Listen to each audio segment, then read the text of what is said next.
You're on the right track. After gaining control of the EIP, instruction pointer, in a buffer overflow attack, the next step typically involves b. Finding bad characters. The attacker needs to identify and eliminate any characters in their exploit code that might cause unexpected behavior or termination before the actual malicious code execution.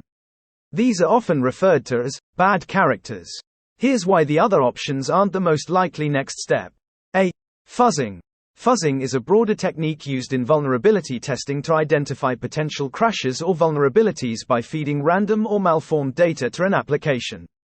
It's more commonly used in the earlier stages of discovering buffer overflow vulnerabilities, not necessarily after gaining EIP control.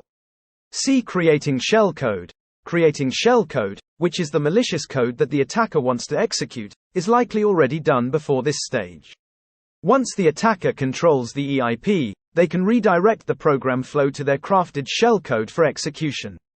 Here's a breakdown of the typical steps in a buffer overflow attack. 1. Identify a buffer overflow vulnerability. This might involve techniques like fuzzing or spiking. 2. Craft the exploit payload. This includes the buffer overflow trigger and the attacker's shellcode. 3. Find the offset value. Determine the exact number of bytes needed to overwrite the EIP with the shellcode address. 4. Control the EIP.